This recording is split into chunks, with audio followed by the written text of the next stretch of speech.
কি রে, তুই এখনো ফোন হাতে বসে আছিস? ফোনে কি কারোর সাথে কথা বলছিস নাকি? কি গেম খেলছি? কিছু করছি না তো।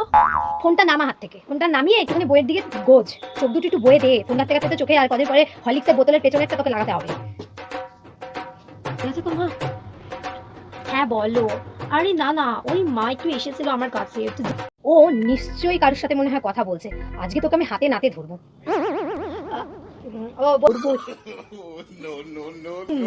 আমি বেশ বুঝতে পারছি মা মনে হয় আমাকে সন্দেহ করছে, এর জন্য বারবার করে আসছে। মাও তো জানে না আমি তো চলি পাতায় পাতায়।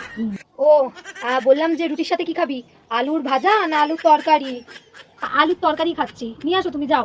হ্যাঁ, এবার একটুখানি চোখ কান খুলে রাখতে হবে, ধরতেই হবে কিছু তো একটা। আমি গেলাম, তুই খেয়ে নে। মা গেছে, একটু দেখি তো ভালো করে। হ্যাঁ, তো দরজা দেওয়া আছে, তাহলে মনে হয় নিশ্চয়ই চলে গেছে। হ্যাঁ সোনা, হ্যাঁ। কার সাথে কথা বলছিস রে?